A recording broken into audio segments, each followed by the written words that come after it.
Ascending Mount Purgatory, Canto 10. Topics: the building blocks of holiness, the attraction of virtue, our attitude to suffering, the honesty of humility. When people first come for spiritual direction, they often are concerned about where to begin and what to do. There seem to be so many deficiencies in us and so many ways we might begin to address them. So, where to start? The answer to this question, like so many others, is God's providence. God knows what areas in our lives should be, or need to be, corrected first. And He sends into our lives exactly what we need to grow. St. Philip Neri taught his disciples, quote, "When God intends to grant a man any particular virtue, it is His way to let him be tempted to the opposite vice." Unquote. If we struggle with pride, He will send humiliations to make us humble. If the problem is our impatience, He will provide all the annoyances we need to practice until we have mastered it. All we need to do is to work with what God sends. He provides us with the building materials for our holiness. In line 1, we find that the disordered love in fallen souls makes the path through the gate of purgatory less traveled than it should be. The noise of the gate opening is not merely the creaking of a heavy door, but of one infrequently used. This is not because the angel does not choose to open it, but because souls do not choose to present themselves for entry. When the gate slams, Dante seems startled. Is he merely startled by the sound, or is his reaction of fear to being locked inside? Should he turn around to see what is going on, just after the angel has told him not to? What excuse could there be for such direct disobedience, especially after having just been warned not to turn back once inside? And the answer is none at all, which is just the point of the mercy we have just been speaking of. When we need mercy is when we have no excuse. Mercy looks directly and honestly at our weaknesses and failures without the need to invent an excuse or explain it away. Perhaps Dante's reaction is also a symbol of the humiliations that face those who are victims of the vice of pride. For those who think they have it all together, there is nothing that brings them back to reality more quickly than making fools of themselves. The facade is fragile and easily crumbles, and Dante begins his introduction to the first terrace of purgatory before he even learns which deadly sin is purged there with a lesson in humility. God has provided him with the opportunity to practice the virtue. He clearly is in training. The climb from the level of the gate up to the first terrace of purgatory proper is narrow and even rather threatening. The imagery of humility continues. Looking at the path does not inspire confidence, and even if the walking were easy, the path is not clearly marked. Virgil admits that he does not know which way to go, and Dante and Virgil have to pick their way, whichever direction the rock allowed them to go. They will have to accept what the mountain gives them. Once they make it to level ground, they stop to rest. Dante is exhausted, both from the exertion of climbing and from the anxiety about which way to follow. Virgil is unsure too, and sitting still seems like a good option when lost. Someone will surely come along who can give them directions, but perhaps not. The path seems lonelier than a road through desert lands. Help might not be around the corner. Reinforcing the impression left by the creaking sound of the gate opening, the imagery emphasizes that only few chose to follow this path. Hell was crammed with souls, but purgatory seems strangely and sadly less popular.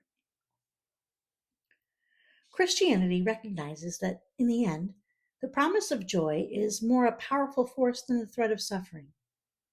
When Christ taught about his commandments, he explained their purpose like this: "These things I have spoken to you, that my joy may be in you, and that your joy may be full." John 15:11. The commandments exist in order to promote joy. The saints offer us an example of people in circumstances much like our own who managed to live lives of virtue and lives of joy. We need that living, breathing example. That is partially why God chooses to save us part of a church. We are social beings who need the encouragement of others who have walked the same path we are now walking. This positive presentation of the moral life based on joy might surprise some people who would think of the church's moral teaching as fundamentally negative, based upon fear of God's disapproval and threats of punishment. They need to be surprised, for in the Christian life, properly understood, love is always fundamental. In line 31, we see that there are carved scenes at the entrance to this terrace. They are placed where the pathway around the mountain meets the cliff rising up, but they are at an angle so that the souls can easily view them. Their intended purpose is to instill a love of the particular virtue, in this case, humility. They do this by giving a sort of object lesson in virtue, reminding us that virtue is not learned primarily as a theory to be found in books, but from the example of virtuous men. St. Philip would encourage his penitents to read the lives of the saints. These biographies, he told them, provide something that treatises on morality could never provide. They not only inform us about the virtue, but also inspire us with a love of virtue and a confidence that a life of virtue is truly possible. Notice how Dante focuses upon the striking reality of the carvings. Not only would the famous sculptor Polycletus be envious, nature itself would be. Observing these carvings were like being there. You could almost hear the Archangel Gabriel in the carving of the Annunciation say, "Hail." Looking at these images is not like observing a stylized form of art, like an icon or a medieval painting. This sort of naturalist realism certainly was not the norm in art in Dante's day. Why does he insist upon it here? Because as in mental prayer, meditation, or lectio divina, these meditations in stone, we'll call them, need to make their impression upon us by making the life of virtue something we can picture, something that feels absolutely real to us. And we need to learn these lessons by personal experience or by the closest thing possible. We need to feel like we're there. This focus first upon love of virtue, rather than on the deformity of vice, is a recurring pattern on the different terraces of purgatory. Our Lady is the first image of virtue we see here, as she will be on each terrace. She is the picture of every virtue, the perfect member of the Church, the model Christian. She is full of grace. She shows us what is possible for humanity if only sin were not in the way. Her Annunciation embodies humility with, "Behold, I am the handmaid of the Lord." And line 55, this extended scene portrayed in stone, is from 2 Samuel. King David leads a procession bringing the Ark of the Covenant to Jerusalem, but the image contains many different subplots. We are reminded of the story of Uzzah reaching out to study the ark when it appeared to be tipping over, and when he was struck down by God for this. But all of this really just sets the stage. But why precisely is it a lesson in humility? Well, when David entered the city, dancing before the ark, his wife Michal, the proud daughter of King Saul, looked at David, unself-consciously dancing half naked, and despised him in her heart. David had to bear her disapproval. Including King David here in these sculptures reminds us that virtue is not something exclusive to Christians. We can find examples of heroic virtue even outside the Christian church. The Emperor Trajan continues the same theme as the story of King David. Trajan, however, offers an even more vivid reminder that virtue can be a natural perfection. The seven deadly sins are not merely sins because they are violations of God's revealed laws, but because they are violations of our own human nature. Even pagans could often tell the difference between virtue and vice in a way that continues to impress modern readers. Aristotle's Nicomachean Ethics is an outstanding example of the heights of pagan reflection on the nature of virtue. The commitment to virtue we can observe in the lives of some ancient pagans that would put many Christians to shame.